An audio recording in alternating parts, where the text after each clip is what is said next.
എല്ലാവർക്കും ഇൻസൈറ്റ് PSCയിലേക്ക് സ്വാഗതം. ഇന്നത്തെ ദിവസം എല്ലാവർക്കും തലവേദന എടുക്കുന്ന ഒരു ടോപ്പിക്ക് കേന്ദ്ര സർക്കാരിന്റെ പദ്ധതികൾ, പുതിയ പദ്ധതികൾ ഏതൊക്കെയാണ്, അതിനെക്കുറിച്ചുള്ള ഡീറ്റെയിൽ ആയിട്ടുള്ള ഒരു വീഡിയോ ആണ്. നിങ്ങൾ സ്കിപ്പ് ചെയ്യാതെ ഇത് കണ്ടു നോക്കുക. ഇനി വരുന്ന എക്സാമിന് ഇതിൽ നിന്ന് ചോദ്യങ്ങൾ നിങ്ങൾക്ക് പ്രതീക്ഷിക്കാം. ഓക്കെ, സബ്സ്ക്രൈബ് ചെയ്യാത്തവർ സബ്സ്ക്രൈബ് ചെയ്യണേ. പലരും സബ്സ്ക്രൈബ് ചെയ്യാത്തില്ല, വീഡിയോ മാത്രം കണ്ടു പോകുന്നേ ഉള്ളൂ. അതുകൊണ്ട് നിങ്ങൾക്ക് നോട്ടിഫിക്കേഷൻ എത്തത്തില്ല. അതുകൊണ്ട് എന്ത് ചെയ്യുക, നിങ്ങൾ സബ്സ്ക്രൈബ് ചെയ്യുക. നമുക്ക് കൂടുതൽ വലിച്ചു നീട്ടുന്നില്ല, നേരെ പദ്ധതികളിലേക്ക് പോകാം. ഓക്കെ, ഒന്നാമത്തെ കാര്യത്തിലേക്ക് വരാം. ഏറ്റവും പ്രധാനപ്പെട്ട ഒരു പദ്ധതിയാണ് മഹാത്മാഗാന്ധി തൊഴിലുറപ്പ് പദ്ധതി എന്ന് പറയുന്നത്. സോ ഈ മഹാത്മാഗാന്ധി തൊഴിലുറപ്പ് പദ്ധതിക്ക് പകരമായിട്ട് പുതിയൊരു പദ്ധതി വന്നിട്ടുണ്ട്. ആ പദ്ധതി ഏതാണെന്ന് പഠിച്ചേ. ഏതാണ്?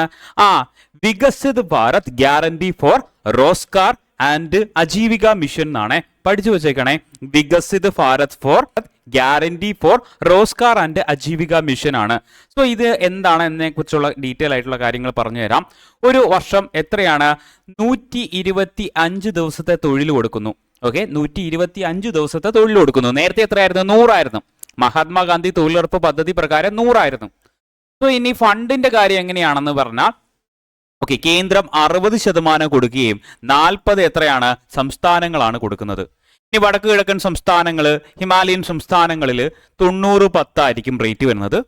നിയമസഭകൾ ഇല്ലാത്ത കേന്ദ്രഭരണ പ്രദേശങ്ങളിലാണ് 100% ആര് തന്നെയാണ് കൊടുക്കുന്നത്? കേന്ദ്ര ഫണ്ടായിരിക്കും കൊടുക്കുന്നത്. കേന്ദ്ര ഫണ്ടായിരിക്കും. ഇനി ഇത് പ്രധാനമായിട്ട് 4 മേഖലകളിലാണ് പ്രാധാന്യം കൊടുക്കുന്നത്. ജലസുരക്ഷ, ഗ്രാമീണ അടിസ്ഥാന സൗകര്യങ്ങൾ, ഉപജീവനമായിട്ട് ബന്ധപ്പെട്ട കാര്യങ്ങൾ, കാലാവസ്ഥ പ്രതിരോധം, അങ്ങനെ 4 മേഖലകൾക്കാണ് മുൻതൂക്കം കൊടുക്കുന്നത്. ഓക്കെ, ഇത്രയും കാര്യങ്ങൾ ഡീറ്റെയിൽ ആയിട്ട് കിട്ടിയല്ലോ.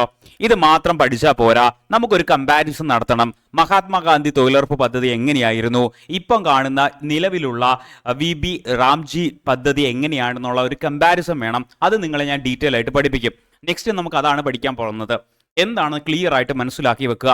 മഹാത്മാഗാന്ധി തൊഴിലുറപ്പ് പദ്ധതി ഏത് വർഷമാണ് പാസ്സാക്കിയ? ഡേറ്റ് അറിയാമോ? ഏത് വർഷമാണെന്ന് പാസ്സാക്കിയത്?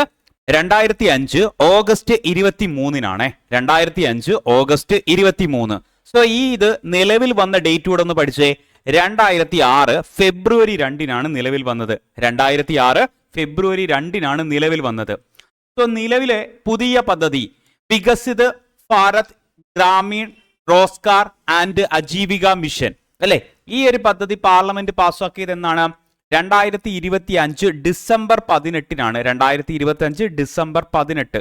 ഇനി ഉറപ്പ് നൽകുന്ന തൊഴിൽ ദിനങ്ങൾ നമ്മൾ ഓൾറെഡി പറഞ്ഞായിരുന്നു. മഹാത്മാഗാന്ധി ആണെങ്കിൽ എത്രയായിരുന്നടേ?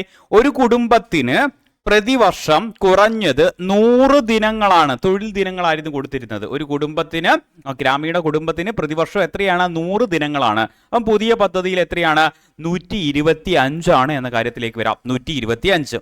ഇനി പ്രധാന മുൻഗണനാ മേഖലകൾ എന്തായിരുന്നു? നേരത്തെ അങ്ങനെ മുൻഗണനാ മേഖലകളൊന്നും ഇല്ലായിരുന്നു. നമ്മുടെ മഹാത്മാഗാന്ധി തൊഴിലുറപ്പ് പദ്ധതിയിൽ മുൻഗണനകളൊന്നും ഇല്ലായിരുന്നു. എല്ലാം ചിതറിക്കിടന്ന പ്രവർത്തികളായിരുന്നു. പക്ഷേ ഈ ഒരു പുതിയ പദ്ധതിയിൽ പ്രധാനമായിട്ട് 4 മേഖലകൾക്ക് മുൻഗണന കൊടുക്കുന്നു. അത് ഏതൊക്കെയാണെന്ന് അറിഞ്ഞു വെക്കണേ. ജലസുരക്ഷ, ഗ്രാമീണ അടിസ്ഥാന സൗകര്യങ്ങള്, ഉപജീവന മാർഗങ്ങള്, ദെൻ കാലാവസ്ഥ അതിജീവനം. അങ്ങനെ 4 മേഖലകളിലേക്ക് എന്ത് ചെയ്യുന്നുണ്ട്? ശ്രദ്ധ കേന്ദ്രീകരിക്കുന്നുണ്ട് പുതിയ പദ്ധതി. ഇനി ഫണ്ടിങ്ങിന്റെ കാര്യം എങ്ങനെയായിരുന്നു? നമ്മൾ നേരത്തെ പറഞ്ഞായിരുന്നു. ഓക്കെ, അൺസ്കിൽഡ് ആയിട്ടുള്ള തൊഴിലാളികൾക്ക് എന്ത് ചെയ്യുക? 100% വേതനം നൽകുന്നത് ആരായിരുന്നു? കേന്ദ്ര സർക്കാരായിരുന്നു എന്ന കാര്യത്തിലേക്ക് വരാം. അത് പഴയ പദ്ധതിയിൽ. എന്നാൽ പുതിയ പദ്ധതിയിൽ എങ്ങനെയാണ് വരുന്നത്? അത് 60-40 ഷെയറിലേക്ക് മാറും. 60 കേന്ദ്രവും 40 സംസ്ഥാനങ്ങളും ആയിരിക്കും.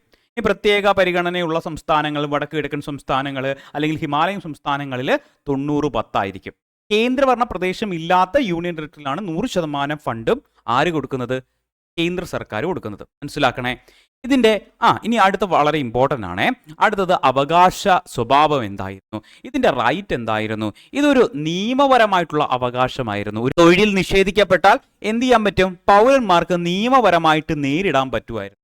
ഓക്കെ, അതുപോലെ ഫണ്ടിങ്ങിന് പരിധിയില്ലായിരുന്നു എന്ന കാര്യം കൂടെ ഓർത്തിരിക്കാം. ഇനി ഇവിടെ അങ്ങനെയല്ല. ഇവിടെ എങ്ങനെയാണ്? സ്കീമിനെ അടിസ്ഥാനമാക്കിയിട്ടുള്ള ആനുകൂല്യങ്ങൾ മാത്രമായിരിക്കും കിട്ടുന്നത്. എന്താണോ സ്കീമിനകത്ത് പറഞ്ഞിരിക്കുന്നത് ആ സ്കീമിനെ അടിസ്ഥാനമാക്കിയിട്ടുള്ള ആനുകൂല്യങ്ങൾ മാത്രമേ കിട്ടൂ അല്ലേ.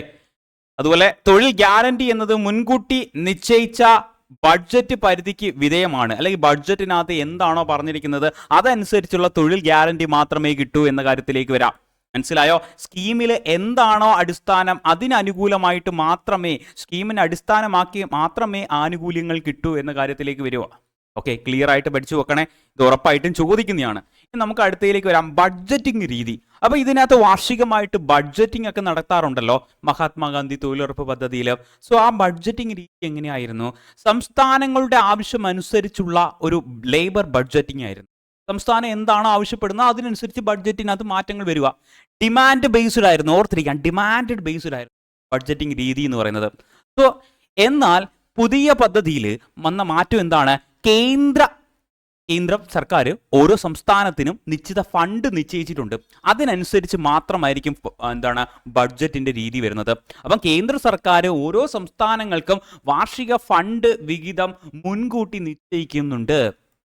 മനസ്സിലായോ? ഇനി കാലയളവ് എങ്ങനെയാണ്? പ്രവർത്തന കാലയളവ് വർഷത്തിലെ എല്ലാ ദിവസവും ഇന്ത്യ തുടർച്ചയായിട്ട് പ്രവർത്തിക്കുന്നുണ്ട്. ഇടയ്ക്ക് ബ്രേക്കോ മറ്റു കാര്യങ്ങളോ ഒന്നും തന്നെ ഇല്ലായിരുന്നു മഹാത്മാഗാന്ധി തൊഴിലുറപ്പ് പദ്ധതി. എന്നാൽ അടുത്ത വളരെ ഇമ്പോർട്ടൻ്റ് ആണ്, പുതിയ പദ്ധതിയിൽ എന്താണ് പറഞ്ഞിരിക്കുന്നത്? ചില കാർഷിക വിളവെടുപ്പ് കാലങ്ങളിൽ ഇന്ത്യ, അല്ലെങ്കിൽ തിരക്കേറിയ സമയങ്ങളിൽ, അല്ലെങ്കിൽ കാലാവസ്ഥ വീക്കായുന്ന സമയങ്ങളിൽ സാമ്പത്തിക വർഷത്തിൽ പരമാവധി 60 ദിവസം വരെ ഇന്ത്യ പ്രവൃത്തികൾ നിർത്തിവെക്കാനും സംസ്ഥാനങ്ങൾക്ക് അധികാരമുണ്ട്. ഓർത്തിരിക്കണേ, പ്രവൃത്തികൾ നിർത്തിവെക്കാൻ ആർക്ക് അധികാരമുണ്ട്? സംസ്ഥാനങ്ങൾക്ക് അധികാരമുണ്ട്. ഇനി വേതനം നൽകുന്ന രീതി എങ്ങനെയായിരുന്നു? പ്രവൃത്തി പൂർത്തിയാക്കി 15 ദിവസത്തിനുള്ളിൽ എന്ത് ചെയ്യുക? വേതനം നൽകും എന്ന ഒരു നിർദ്ദേശമായിരുന്നു, 15 ദിവസത്തിനുള്ളിൽ. എന്നാൽ പുതിയ പദ്ധതിയിലോ തൊഴിലാളികളുടെ സാമ്പത്തിക ഭദ്രത മെച്ചപ്പെടുത്തുന്നതിന് വേണ്ടി പ്രതിവാരമാണ്, വീക്കിലി ആണ് നൽകുന്നത്. മറ്റേത് 15 ദിവസമാണെങ്കിൽ ഇതെങ്ങനെയാണ്? വീക്കിലി ആണ്, അല്ലെങ്കിൽ ആഴ്ചയിലാണ് നമുക്ക് പൈസ കിട്ടുന്നത്.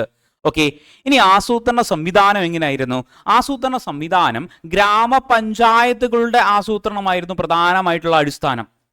ഓർത്തിരിക്കുക, ഗ്രാമപഞ്ചായത്തുകളുടെ ആസൂത്രണം മാത്രമായിരുന്നു. പക്ഷെ അത് മാത്രമല്ല, പുതിയ പദ്ധതിയിൽ അതൊന്ന് പഞ്ചായത്തുകളുടെ പ്ലാനിങ് ഉണ്ടായിരിക്കും. അതുകൂടാതെ ഒരു ഫേമസ് ആയിട്ടുള്ള മറ്റു പദ്ധതികളുമായിട്ട് ഇതെന്ത് ചെയ്യും? സമന്വയിപ്പിക്കും എന്ന കാര്യത്തിലേക്ക് ഗ്രാമീണ വികസനവുമായി ബന്ധപ്പെട്ട മറ്റേതെങ്കിലുമൊക്കെ പദ്ധതികൾ കാണും, അഗ്രികൾച്ചർ പദ്ധതി കാണും, റോഡ് വികസന പദ്ധതികൾ കാണും, ഇതുമായിട്ടൊക്കെ ഇത് മെർജ് ചെയ്യിപ്പിക്കുന്നുണ്ട് എന്ന കാര്യത്തിലേക്ക് വരിക. മനസ്സിലായോ? ഇനി ഭരണ ചിലവുകൾ എങ്ങനെയാണ്? അതായത് ആകെ ബഡ്ജറ്റിന്റെ 6% ഭരണപരമായിട്ടുള്ള ആവശ്യങ്ങൾക്ക് ഉപയോഗിക്കും. ഇതായിരുന്നു മഹാത്മാഗാന്ധി തൊഴിലുറപ്പ് പദ്ധതിയുടെ പ്രധാനപ്പെട്ട മറ്റൊരു കാര്യം. ഭരണ ചിലവുകൾ എങ്ങനെയാണ് ഉപയോഗിക്കേണ്ടത്? ബഡ്ജറ്റിന്റെ 6% ഭരണപരമായിട്ടുള്ള ആവശ്യങ്ങൾക്ക് ഉപയോഗിക്കാം എങ്കിൽ പുതിയ പദ്ധതിയിൽ എന്താണ്? അത് 9 ഉയർത്തിയിട്ടുണ്ട്. എത്രയായിട്ട് ഉയർത്തിയിട്ടുണ്ട്? 9% ഉയർത്തിയിട്ടുണ്ട്. മികച്ച പരിശീലനം കൊടുക്കണം, അല്ലെ? മികച്ച സാങ്കേതിക വിദ്യകൾ ഉപയോഗിക്കണം. അതുകൊണ്ട് ഭരണപരമായിട്ടുള്ള ചിലവുകൾ അവിടെ കുറച്ചുകൂടെ ഇൻക്രീസ് ആവും. എത്രയാക്കി? 6 നിന്ന് 9% മാറ്റിയിട്ടുണ്ട്. മനസ്സിലാക്കണേ. ഇനി സാങ്കേതിക വിദ്യയുടെ സുതാര്യതയും മറ്റു കാര്യങ്ങളുമാണ്. ഇപ്പം നിങ്ങൾക്കറിയാം, മഹാത്മാഗാന്ധി തൊഴിലുറപ്പ് പദ്ധതി എന്ന് പറഞ്ഞാൽ അതിനായിട്ട് ബന്ധപ്പെട്ട അവരുടെ ഹാജരും മറ്റു കാര്യങ്ങളും ഒക്കെ ഓൾഡ് മെത്തേഡ് രീതിയിലായിരുന്നു പൊയ്ക്കൊണ്ടിരുന്നത്. ഓക്കെ, എങ്ങനെയായിരുന്നു പഴയ പദ്ധതിയിൽ? എന്താണ് പരമ്പരാഗത രീതിയിലുള്ള, അല്ലെങ്കിൽ എന്താണ് അവരുടെ ഓരോരുത്തരുടെ പേരെടുക്കുക, ഹാജരെടുക്കുക, ആ ഒരു രീതിയിലായിരുന്നു പോകുന്നത്. പക്ഷേ പുതിയ പദ്ധതിയിലേക്ക് വന്നപ്പോൾ എങ്ങനെയാണ്? അവിടെ AI കൊണ്ടുവന്നു. ഓക്കെ, അതുകൊണ്ട് തട്ടിപ്പുകൾക്ക് എന്ത് ചെയ്യാൻ പറ്റും? ഒരു പരിധി വരെ കുറയ്ക്കാൻ പറ്റും. ഓക്കെ, അതുപോലെ തന്നെ ബയോമെട്രിക്കൽ ഓതന്റൈസേഷൻ ആയിട്ടുള്ള ഫേസ് ഡിറ്റക്ട് ചെയ്യുന്ന മറ്റു കാര്യങ്ങൾ, ഉപയോഗങ്ങൾ കൊണ്ടുവന്നിട്ടുണ്ട്. അപ്പം ഹാജര് പക്കയാവും, അല്ലെ എന്ത് ബാക്കിയുള്ള കാര്യങ്ങളെല്ലാം ക്ലിയർ ആവും. സോ നമുക്ക് ഒരു കമ്പാരിസൺ മനസ്സിലായോ?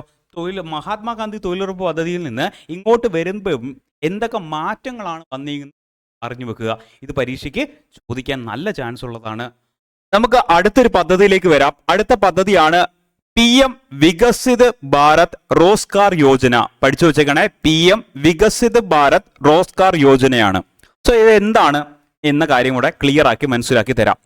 സ്വകാര്യ മേഖലയിൽ പുതിയ തൊഴിലവസരങ്ങൾ സൃഷ്ടിക്കുകയും ആദ്യമായിട്ട് ജോലിയിൽ പ്രവേശിക്കുന്നവർക്ക് സഹായിക്കുന്നതിന് വേണ്ടിയാണ് ഈ ഒരു പദ്ധതി വന്നത്. സ്വകാര്യ മേഖലയിൽ പുതിയ തൊഴിലവസരങ്ങൾ സൃഷ്ടിക്കുക, ആദ്യമായിട്ട് സ്വകാര്യ ഫീൽഡിൽ ജോലിയിൽ പ്രവേശിക്കുന്നവർക്ക് എന്ത് ചെയ്യുക? സഹായിക്കുന്നതിന് വേണ്ടിയാണ്.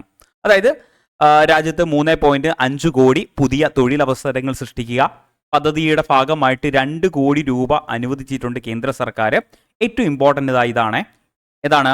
സ്വകാര്യ മേഖലയിൽ ആദ്യമായിട്ട് ജോലിയിൽ പ്രവേശിക്കുന്ന ജീവനക്കാർക്ക് 15,000 രൂപ സാമ്പത്തിക സഹായം നൽകുന്നുണ്ട്. ഫസ്റ്റ് ടൈമിൽ എംപ്ലോയി ആയിട്ട് സ്വകാര്യ മേഖലയിലേക്ക് പ്രവേശിക്കുന്നവർക്ക് എന്ത് കിട്ടുന്നുണ്ട്? 15,000 രൂപ കിട്ടുന്നുണ്ട്. കേന്ദ്ര സർക്കാർ കൊടുക്കുന്ന പദ്ധതിയാണ് ഇത്. ഓൾറെഡി PSC ചോദിച്ചതാണ്, മനസ്സിലാക്കണേ. ഓൾറെഡി എന്ത് ചെയ്ത് ഇത് PSC ചോദിച്ചതാണ്.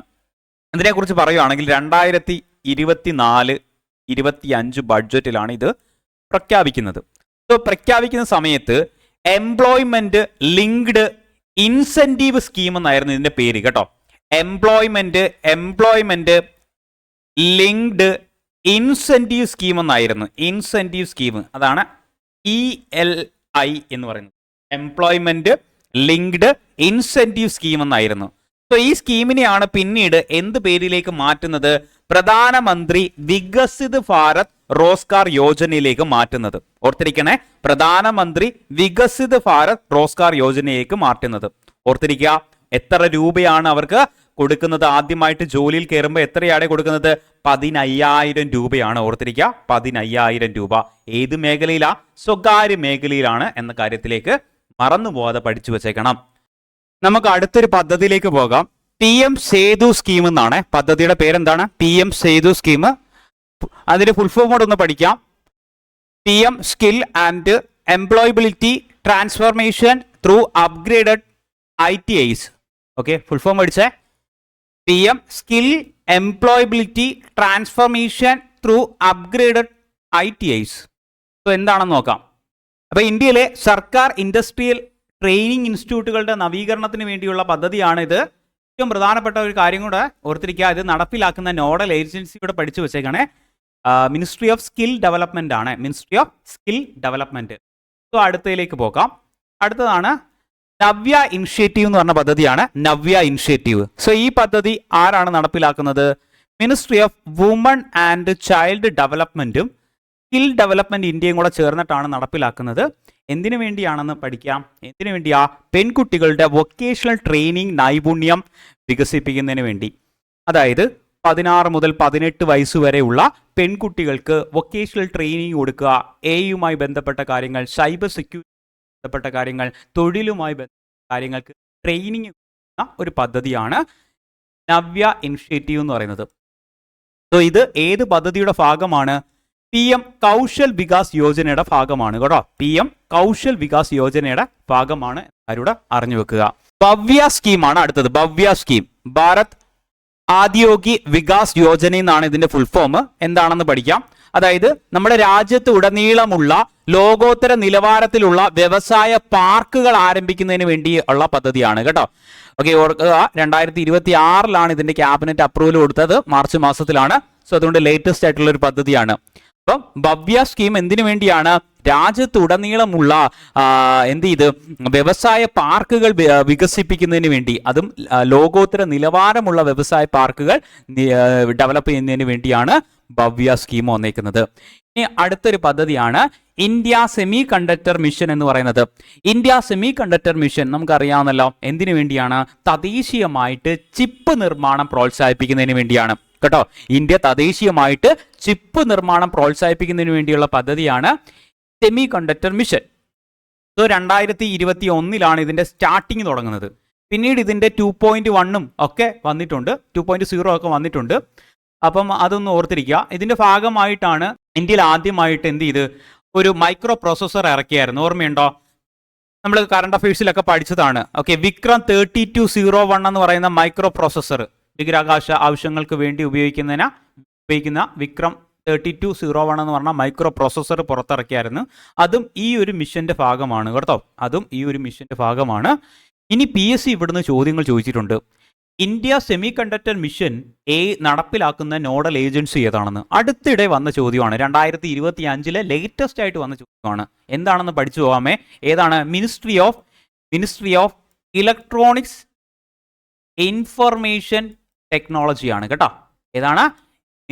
മിനിസ്ട്രി ഓഫ് ഇലക്ട്രോണിക്സ് ഇൻഫർമേഷൻ ടെക്നോളജിയാണ് ഇതിന്റെ നോഡൽ ഏജൻസി എന്ന് പറയുന്നത്. ഇതിന്റെ ഭാഗമായിട്ട് രാജ്യത്തിന്റെ വിവിധ സംസ്ഥാനങ്ങളിൽ 4 സെമി കണ്ടക്ടർ യൂണിറ്റുകൾ ആരംഭിച്ചു കേട്ടോ. ഓർത്തിരിക്കണേ, ഈ കാര്യങ്ങളൊക്കെ വളരെ ഇമ്പോർട്ടൻ്റ് ആയിട്ട് പഠിച്ചു വെക്കേണ്ട കാര്യങ്ങളാണ്.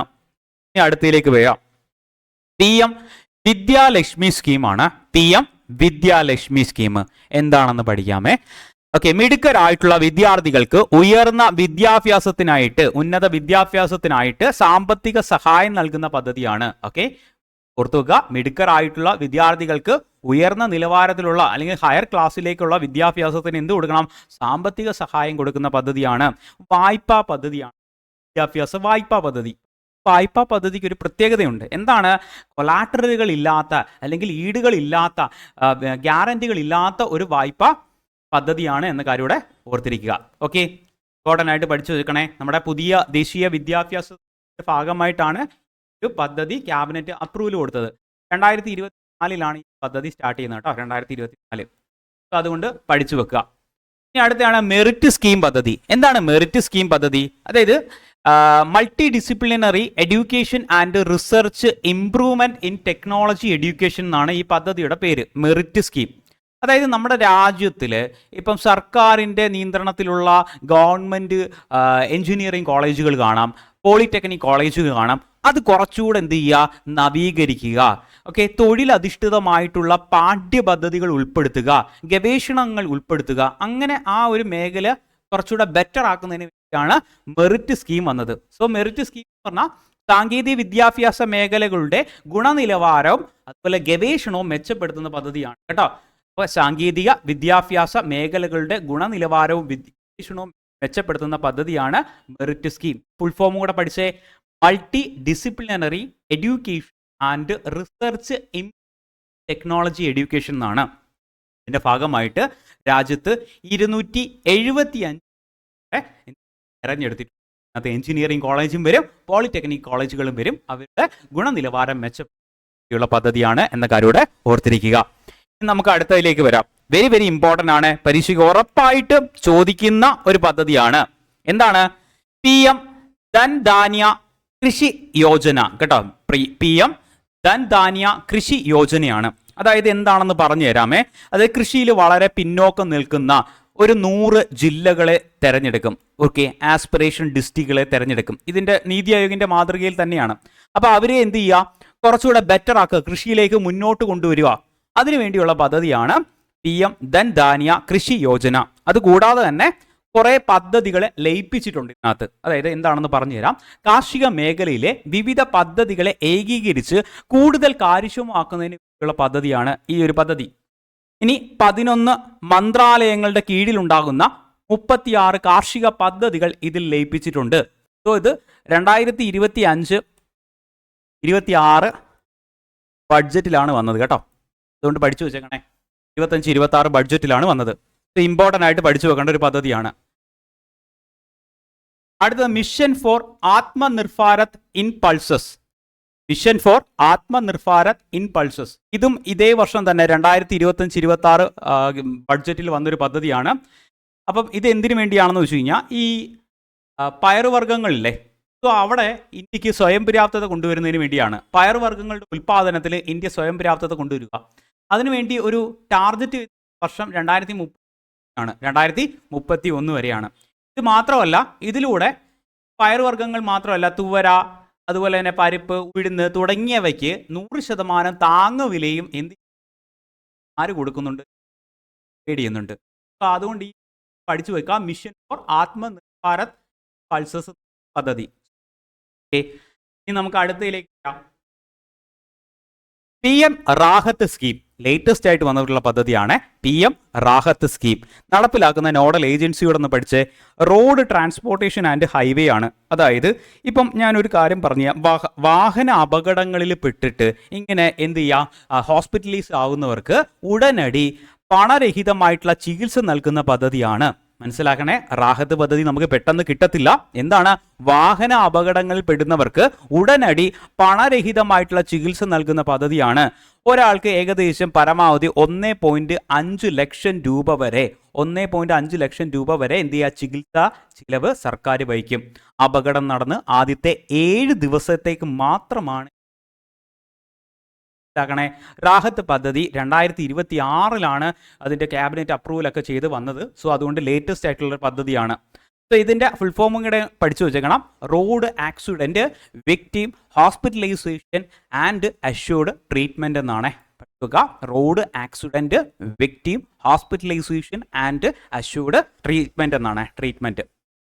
സോ ഇത് പഠിക്കുക. ഇത് എന്താണ്, ഏത് ഡിപ്പാർട്ട്മെന്റ് ആണെന്ന് നോക്കുക. Road transportation and highway department ആണ് അവരുടെ മനസ്സിലാക്കി വെക്കുക. എത്രയാണ് കൊടുക്കുന്നത്? 1 രൂപയാണ്. സോ അടുത്തതിലേക്ക് വരാം. വെരി വെരി ഇമ്പോർട്ടൻ്റ് ആയിട്ടുള്ള ഒരു പദ്ധതിയാണ് PME ഡ്രൈവ് എന്ന് പറയുന്നത്. PME ഡ്രൈവ് എന്ന് പറഞ്ഞ പദ്ധതി കേട്ടോ. എന്തിനു വേണ്ടിയാ? PM electric drive revolution in innovative vehicle enhancement എന്നാണ് ഇതിന്റെ ഫുൾ ഫോം കേട്ടോ. അതായത് നമ്മുടെ രാജ്യത്ത് ഇലക്ട്രിക് വാഹനങ്ങളുടെ ഉപയോഗം വ്യാപിപ്പിക്കുക. അത് വേണ്ടിയാണ്. അല്ലെങ്കിൽ കുറച്ചുകൂടെ ഇലക്ട്രിക് വാഹനങ്ങൾ വാങ്ങിച്ച് ഉപയോഗിക്കാൻ വേണ്ടി അല്ലേ. സോ അത് പ്രോത്സാഹിപ്പിക്കുന്നതിന് വേണ്ടിയുള്ള പദ്ധതിയാണ് PME ഡ്രൈവ് എന്ന് പറയുന്നത്. ഓർത്തിരിക്കുക, PME ഡ്രൈവ്. ഇതും പരീക്ഷയ്ക്ക് ചോദിച്ചിട്ടുള്ളതാണ്. അപ്പൊ അതിന്റെ ഫുൾ ഫോം കൂടെ ഒന്ന് പഠിച്ചു നോക്കെ. PM electric drive revolution in innovative vehicle enhancement എന്നാണ് ഈ ഒരു പദ്ധതിയുടെ പേര്. So ministry of heavy industry ആണ് ഇതിന്റെ നോഡൽ ഏജൻസി കേട്ടോ. മിനിസ്ട്രി ഓഫ് ഹെവി ഇൻഡസ്ട്രി ആണ് ഇതിന്റെ നോഡൽ ഏജൻസിയും കൂടെ അറിഞ്ഞു വെക്കുക. ഇനി നമുക്ക് അടുത്തതിലേക്ക് വരാം. National critical mineral mission. എന്താണെന്ന് നോക്കാം.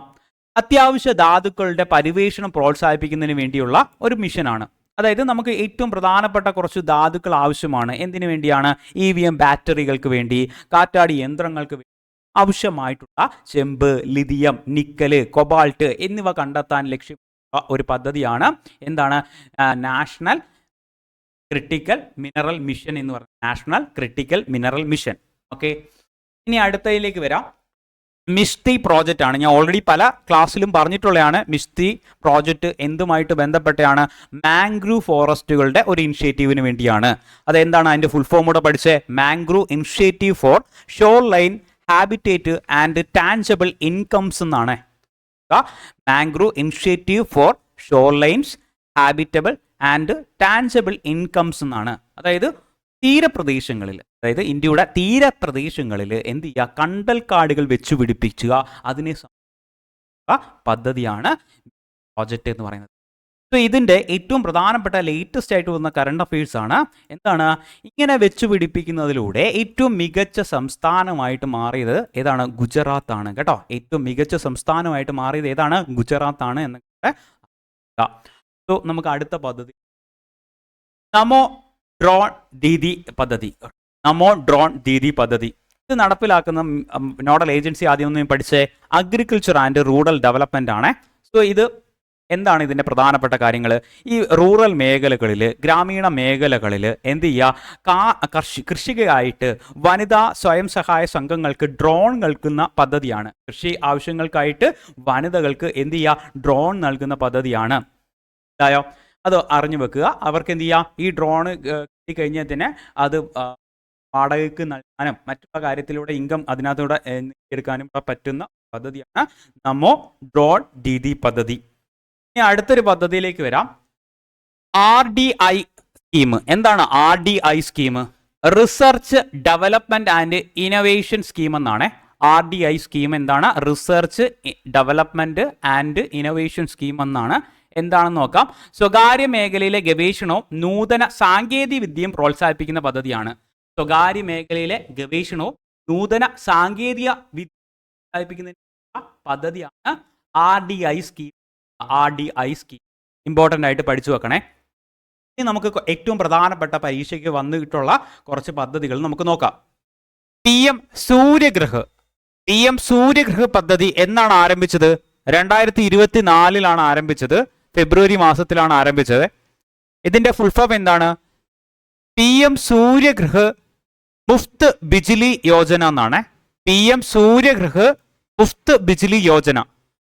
ഇതിന്റെ ഗുണഭോക്താക്കള് 1 കോടി വീടുകൾക്ക് എന്ത് ചെയ്യുക? പ്രതിമാസം 300 യൂണിറ്റ് സൗജന്യ വൈദ്യുതി കൊടുക്കുന്ന പദ്ധതിയാണ്.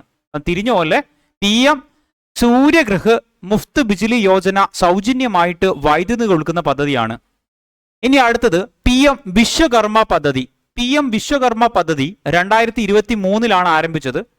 സോ ഇത് എന്താണെന്ന് വെച്ചാൽ 18 തരത്തിലുള്ള പരമ്പരാഗത തൊഴിലാളികൾക്ക് എന്ത് ചെയ്യുക? അവർക്ക് ആയുധങ്ങൾ വാങ്ങുന്നതിനും ഉപകരണങ്ങൾ വാങ്ങിക്കുന്നതിനും കുറഞ്ഞ രീതിയിലുള്ള പലിശ നിരക്കിൽ എന്ത് ചെയ്യാം ഈ ഒരു സ്കീം വഴി അവർക്ക് നൽകുന്നു. അതാണ് PM വിശ്വകർമ്മ പദ്ധതി. ഇനി അടുത്തത് PM ജന്മൻ സ്കീം. എന്താണ് നോക്കാം. PM ജന്മൻ സ്കീം എന്താണ്? PM ജന്മ സ്കീം അതും 2023 അപ്പം PM വിശ്വകർമ്മയും 2023 PM ജന്മ സ്കീമും 2023 അപ്പോൾ ഇതിന്റെ ഫുൾ ഫോം കൂടെ പഠിക്കേ. PM ജൻജാതി ആദിവാസി ന്യായ മഹാ അഭിയാൻ എന്നാണ്. PM ജൻജാതി ആദിവാസി ന്യായ മഹാ അഭിയാൻ എന്നാണ് ഇതിന്റെ ഫുൾ ഫോം. അത് നമ്മുടെ പിന്നോക്കം നിൽക്കുന്ന ഗോത്ര വിഭാഗങ്ങൾക്ക് വേണ്ടിയുള്ള അടിസ്ഥാന സൗകര്യം, സുരക്ഷിതമായിട്ടുള്ള വീട്, കുടിവെള്ളം, വിദ്യാഭ്യാസം തുടങ്ങിയ കാര്യങ്ങൾ ഒരു പദ്ധതിയാണ് PM ജന്മൻ സ്കീം എന്ന് പറയുന്നത്. അപ്പം ആദിവാസി ഗോത്ര വിഭാഗത്തിലുള്ളവർക്ക് വേണ്ടിയാണ് ഈ ഒരു സ്കീം. ഇനി അടുത്ത PM ശ്രീ. നമുക്ക് അറിയാവുന്നതാണ് PM ശ്രീ. 2022 ഇത് സ്റ്റാർട്ട് ചെയ്തത്. ഓക്കെ, PM ശ്രീയുടെ ഫുൾ ഫോം എന്താണ്? PM സ്കൂൾ ഫോർ റൈസിംഗ് എന്നാണ്. PM school for rising India. അപ്പം 14,000 സ്കൂളുകൾ ദേശീയ വിദ്യാഭ്യാസ നയത്തിൽ നവീകരിക്കുന്നതിന് വേണ്ടിയുള്ള പദ്ധതിയാണ് PM ശ്രീ പദ്ധതി. 2022 സ്റ്റാർട്ട് ചെയ്തത് കേട്ടോ. ഉഡാൻ 2.0.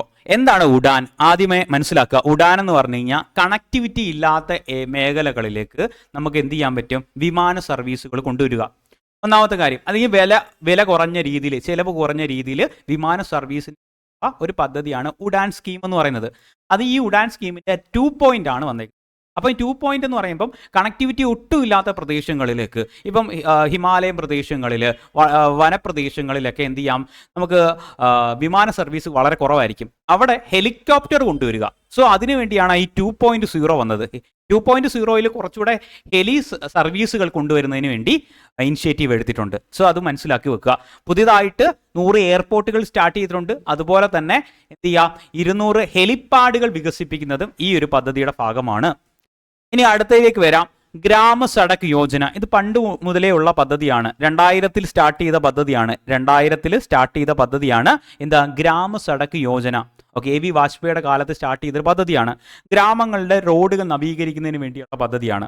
അപ്പോൾ ഈ ഒരു പദ്ധതി ഇതിന്റെ എക്സ്റ്റെൻഡ് ചെയ്തിട്ടുണ്ട്. 2024 മുതൽ 2029 വരെ എക്സ്റ്റെൻഡ് ചെയ്തിട്ടുണ്ട്. അതുകൊണ്ടാണ് അത് ആ ഒരു പദ്ധതി ഉൾപ്പെടുത്തിയത് കേട്ടോ. 2024 മുതൽ 2029 വരെ ഇത് എക്സ്റ്റെൻഡ് ചെയ്തിട്ടുണ്ട്. ഗ്രാമ സഡക് യോജന. സോ അടുത്ത പദ്ധതിയിലേക്ക് വരാം. Jal Jeevan mission. Very very important ആണ് ജൽ ജീവൻ മിഷൻ. അതായത് എല്ലാ ഗ്രാമപ്രദേശങ്ങളുടെ വീടുകളിലും ഹർ ഘർ ജൽ പദ്ധതി ഉറപ്പാക്കുന്ന പദ്ധതിയാണ്. എല്ലാ ഗ്രാമപ്രദേശങ്ങളുടെ വീടുകളിലും ടാപ്പ് കണക്ഷൻ എത്തിക്കുക, വെള്ളം എത്തിക്കുന്ന പദ്ധതി അല്ലേ. ഇത് 2019 സ്റ്റാർട്ട് ചെയ്തത് കേട്ടോ. 2019 സ്റ്റാർട്ട് ചെയ്തത്. അങ്ങനെ 100% 100% ടാപ്പ് കണക്ഷൻ പൂർത്തിയാക്കിയ ആദ്യ സ്ഥലമാണ് ഏതാണ്? ഗോവ എന്ന് പറയുന്നത്. ഗോവ ഓർത്ത് വെച്ചേക്കണേ, ഗോവ. ആദ്യത്തെ യൂണിയൻ ടെറിട്ടറി ഏതാണെന്ന് വെച്ചാൽ ആൻഡമാൻ നിക്കോബാർ ആണ്. Andaman Nicobar union territory, Andaman Nicobar. ആദ്യത്തെ സ്ഥലം ഏതാണ്? ഗോവയാണ്, ഗോവ.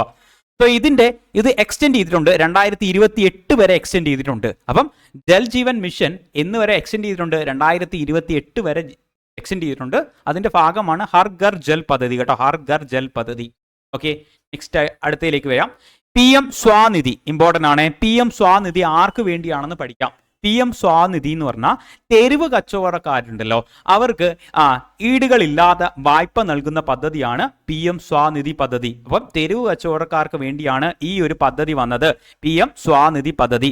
സോ ഇതും എന്ത് ചെയ്ത് എക്സ്റ്റെൻഡ് ചെയ്തിട്ടുണ്ട്. 2030 വരെ എക്സ്റ്റെൻഡ് ചെയ്തിട്ടുണ്ട് കേട്ടോ. 2030 വരെ ഇതും എക്സ്റ്റെൻഡ് ചെയ്തിട്ടുണ്ട്. ഇതെല്ലാം എന്താണ്? ന്യൂസിനകത്ത് വന്നതാണ്.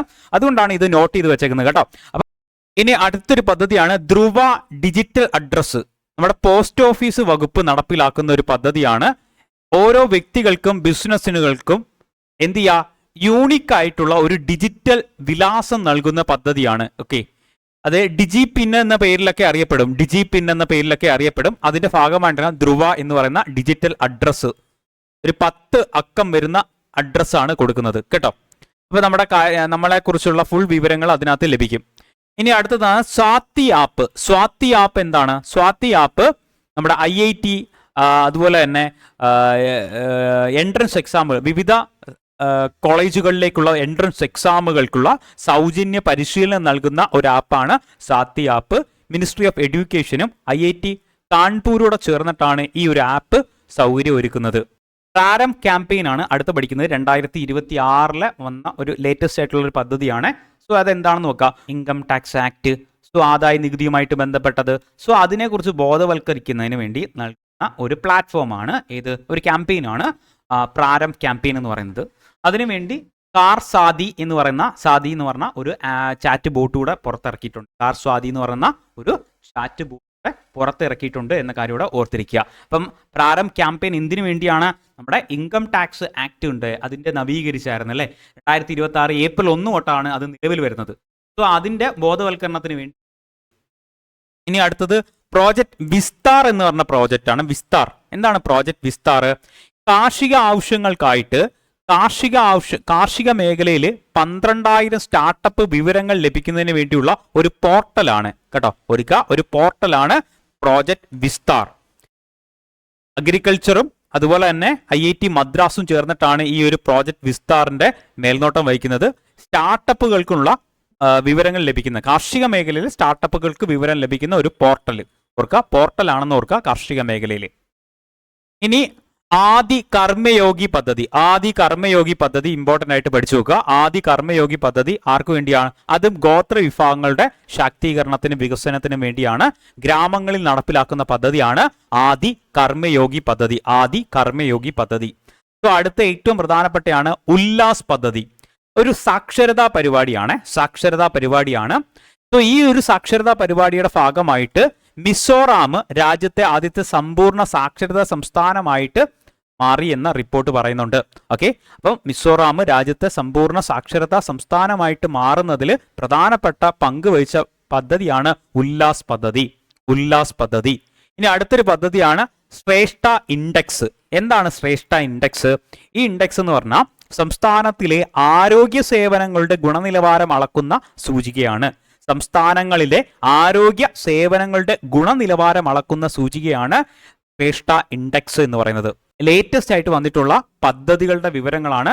ഓക്കെ, നിങ്ങൾ ചാനൽ സബ്സ്ക്രൈബ് ചെയ്തിട്ടില്ലെങ്കിൽ സബ്സ്ക്രൈബ് ചെയ്യുക, ഷെയർ ചെയ്യുക, ലൈക്ക് ചെയ്യുക, നിങ്ങളുടെ അഭിപ്രായം പറയുക. Okay, thank you for watching.